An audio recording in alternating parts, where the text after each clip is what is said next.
Olá, pessoal. Seja bem-vindo no meu canal. Aqui é a Mônica. Quero tratar de um tema assim que eu mesma discuto muito, né? Que foi uma coisa que quando eu tive o diagnóstico de autismo do meu filho, eu pensei muito sobre isso, que é o trabalho da mãe que tem um filho autista. Eu vejo, na prática, vejo muito que isso acontece. Tem o diagnóstico, aí a mãe para de trabalhar para ficar com o filho. E o pai tem que trabalhar. Tem famílias que eu já vi, conheço casos de gente que relatou isso, que fazem um acordo. A mãe fica em casa cuidando do menino e o pai vai trabalhar. Isso aí, gente, já começa ruim por causa dessa desunião. A pessoa que está em casa o dia inteiro e o outro está na rua o dia inteiro, eles param de ter coisas em comum. Então já atrapalha muito essa questão do casamento. E outra coisa, né, que para mim sim, imprescindível.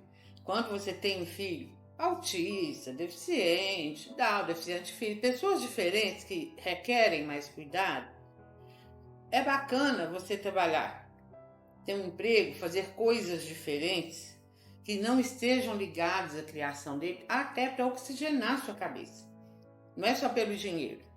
E o dinheiro também é importante, porque muitas vezes esse tipo de pessoa assim, requer muito tratamento. O convênio cobre.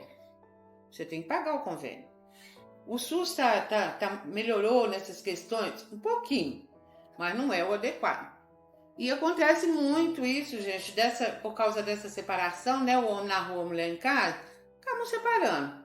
E aí a mulher fica mais apertada ainda, porque às vezes ela tem uma pensão pequena do marido para o menino, às vezes não tem pensão nenhuma. Então eu vejo que assim, por exemplo, na minha época, era muito complicado trabalhar e ter um filho assim, qualquer desse tipo. Porque as empresas privadas não deixavam a gente nem entrar. Você tem um filho assim? Não. Você, na seleção já era cortada. E às vezes eles nem falavam que era por isso, né? Mas era esse o motivo. Então, por exemplo, eu fiz concurso público. Eu percebi que ia ser assim, fiz concurso público, porque lá dentro o regimento interno permite a gente vigiar os filhos da gente. E você não é demissível por um chefe que começou a controlar seu horário, essas coisas todas. Então, na minha época, para trabalhar tinha que ser assim. Agora, hoje, gente, tem uma modernidade, uma tecnologia. O próprio homem criou, né? O ser humano criou, que é bacana, que pode nos ajudar. Eu vejo, por exemplo, o meu caso. Eu montei um empreendimento, que eu estou gravando vídeos para falar com as pessoas. Isso é um trabalho, é da minha área, do meu conhecimento, de tudo que eu já vivi na vida. Então, isso é um trabalho. Mas é um trabalho, primeiro, que eu gosto muito. E depois, que tem um horário que eu posso fazer, mudar. Eu tenho um assistente, Ricardo, né, que é meu vizinho, que nos facilita muito. Então, vamos marcar para quarta. Não, essa quarta eu não posso vir, eu venho na quinta. A gente tem essa mobilidade. Esse tipo de trabalho, se você é autônomo, tem empreende, por exemplo, faz bombom, né, dentro da sua casa. Isso é uma coisa que te dá uma mobilidade. Hoje, a gente tem as tecnologias, sistemas variados de trabalho, mais modernos, que ajudam muito. Por exemplo, né? A minha sobrinha mais velha, a Bárbara, durante a Covid, todo mundo ficou assim, né? Ela da Receita Federal, analista, começou a trabalhar em casa, vários colegas estavam trabalhando. Quando puderam voltar, né, ao local de trabalho, a própria Receita lançou uma escolha. Você prefere trabalhar em casa ou prefere vir? E a minha sobrinha tem facilidade de trabalhar online, digital, tudo, ela preferiu. Então ela já está há um tempão trabalhando em casa. Então esse tipo de trabalho também hoje existe. Eu vejo assim, por exemplo, eu tenho um vizinho, o Henrique. O Henrique é autista, ele trabalha com um negócio de TI, eu não sei exatamente o serviço dele não, mas ele trabalhava remotamente.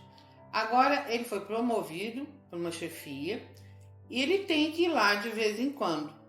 Mas eu vejo o Henrique por aqui toda hora. Então é uma coisa, é um sistema de trabalho diferente. E essa questão do empreendedorismo, né, é muito legal. Você pode fazer uma coisa que você gosta, né? E mandar no seu horário, mandar no tanto que você quer trabalhar. dá para conviver. Agora, o empreendedorismo é legal que você faça uma coisa, mas também esteja em contato com o público. Porque assim, gente, a gente tem que pensar isso. É uma coisa que eu enxerguei muito na minha vida. Você ficar em casa 24 horas convivendo com o filho autista, aí vamos falar especificamente do autista, é enlouquecedor. Porque isso que eu já falei muitas vezes, são ETs. Esses caras são nascidos em Plutão, essas caras também, né? As moças, são muito diferentes. E é um estresse pra gente, porque assim, são muito diferentes e muitas vezes a gente não consegue chegar lá, entender como eles são. Porque é tão diferente da gente. Eu penso com a minha cabeça sempre olhando para a esquerda. Sim, eu consigo pensar. A dele está sempre para a direita ou para cima. É muito diferente. Então isso é desgastante. Porque se por mais que você ame, né? Esses dias eu até brinquei aqui, não, mãe, você ama mesmo seu filho, né? Fiz um vídeo brincando com isso. Por mais que a gente ame mesmo, é difícil. E é bacana a gente conviver com outras pessoas. Então, assim, eu sou a favor, isso aí é uma coisa, e é da minha experiência, por isso que eu gosto de passar para as outras pessoas, que a mãe do autista não deixe de ser uma pessoa com vida útil para ela mesma. Porque trabalhar não é só para ganhar dinheiro para sustentar o filho. Eu usei muito o meu trabalho para isso. Mas eu viajei para Europa, eu fui na praia, eu compro roupa, eu vou pro barzinho, eu vou assistir cinema, teatro. Gente, a gente tem que viver. E trabalhar propicia a gente isso. Quando você fica trancado dentro de casa, é como se o seu cérebro ficasse num controle remoto, que você não, só aperta botãozinho. Vamos fazer arroz, vamos lavar roupa, vamos socorrer aquele menino que está aprontando muita bagunça. Gente, tem uma outra coisa interessante, né? Eu estou trabalhando, eu estou em casa com meu filho autista, vai ficar com ele, e eu estou privando ele de sair para a rua, de se socializar, de encontrar outras pessoas. Porque uma coisa que eu percebo muito no meu filho e nos colegas dele, que eu conheço muitos, né? É que isso é muito importante para eles. Eles estão aqui nesse mundo, gente. Eles não vieram aqui a passeio, não. Eles têm muitas funções que eles mesmos se dão, se acham importantes. Meu filho acha mal barato isso quando eu falo com ele, vai para a escola lá dar aula sobre autismo. Ele se sente um rei quando eu falo isso com ele. Então, isso é importante também. Então, a gente tem que pensar, gente, as coisas, que eu sou mineiro, os trem, eles têm meandros. A gente pensa muito, assim, muito restritamente. Eu tenho que parar de trabalhar porque eu tenho que vigiar meu filho. Você não vai ganhar dinheiro, você não vai fazer outras coisas na vida, você não vai vigiar bem o seu filho. Você começa a falar que é a paixão da sua vida, que você ama o filho, ama nada, porque vocês dois estão sempre em atrito. Ele nunca faz aquilo que a gente quer, autista não faz o que a gente quer, eles fazem o que eles querem. E é muito diferente, então isso é muito cansativo. Por isso... Mônica, tem uma objeção também interessante, que eu acho que é bom você falar, né? Que com certeza muitas mães vão pensar assim, mas e se o dinheiro que eu ganhar for todinho para pagar o cuidado dele? Ou às vezes nem é suficiente. Como é que você responde a isso? Olha só, primeiro, você tem que ser uma gestora de economia, né? Você tem que... Eu ganho 5 mil, vamos supor. Então eu estou pagando 6 mil para as coisas dele. Cortar dele. Não tem jeito de você ganhar mais. Não é assim com a administração pública, né? A gente vê todo ano tem a lei das diretrizes orçamentárias, a gente tem que ter essas coisas também. E a gente tem que pensar que agora, se fechar e não te incomodar, se você ganhar 5 e gastar 5 com ele, e você conseguir fazer outras coisas não gastando muito dinheiro, é válido. Gente, essa autonomia, essa independência, você está fazendo coisas que não são só ficar cuidando do seu filho. E veja bem o meu caso, né? Eu tenho um filho de 38 anos. Quando ele nasceu, eu tinha 27. Então, vida antes de Pedro foi menos que vida depois de Pedro Ivo. E eu nunca me deixei ficar nesse lugar de ficar vigiando ele, entendeu? Porque assim, vigio muito, gosto, me dou super bem com ele, mas eu acho até que é por isso que a gente promove distâncias. né? Quando você faz esse distanciamento da pessoa com quem você convive, distância total é ruim. Distância muita também é ruim. Muito perto é ruim. É bom essa distância média, que você vai para o trabalho, você se diverte, você tem colegas de trabalho, você pode até conversar sobre seu filho, lá chorar pitanga.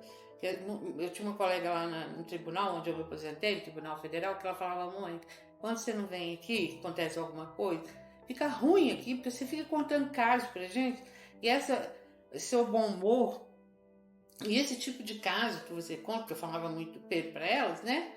É interessante porque são casos diferentes e você tem bom humor. Então você faz falta quando você não vem aqui, porque às vezes acontece eu tirar uma licença por causa de saúde, alguma coisa assim. Então, isso tudo é bacana. Toda essa troca aí, essa questão orçamentária, ela é importante, mas que você não pode pensar assim, não, estou trabalhando, então eu vou pagar tudo pro meu filho. Ô, gente, ainda tem um detalhe. Hoje a gente tem essa indústria do autismo aí, né? Se você quiser, você gasta 30 mil por mês com um autista, não morre. 50, 100. Mas a gente tem que pensar bem da realidade também, né?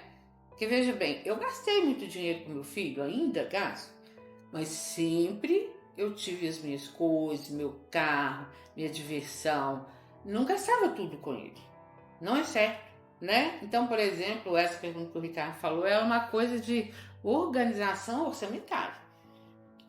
Toda família tem que fazer isso. E também questão de priorização, né? Porque, como você disse, mesmo que a pessoa, vamos supor, que você falou 5 mil, mas muitas pessoas estão numa realidade de 1.400 para salário mínimo. Ou seja, se a pessoa ganha um salário mínimo e tem que pagar esse salário mínimo inteiro para o filho, ainda assim está valendo a pena pela saúde mental dela. Sim, né? Mas é verdade que a maioria do povo brasileiro, quando trabalha, ganha salário mínimo, né? As aposentadorias do INSS, a maioria eu trabalhei lá no INSS. Então, eu sei que é assim. Olha, gente, a coisa é essa aí. Tá posta. O que eu tô falando? Eu tô certo? Não. Tô errado? Não. É a minha experiência. E por isso que eu falo muito para mães, né? Que eu conto a minha experiência de mãe mesmo. Eu rasgo, eu abro, eu falo o que aconteceu comigo. Pensa nisso. Se você tá ficando o dia inteiro com seu filho em casa, pensa nisso. E se você gostou do programa hoje, né? Do nosso vídeo, comente, dê like, se inscreva no meu canal, porque eu sempre estou falando coisas desse tipo. Apesar de eu ter capacidade técnica, eu prefiro falar da minha experiência e falar para mães. Beijo!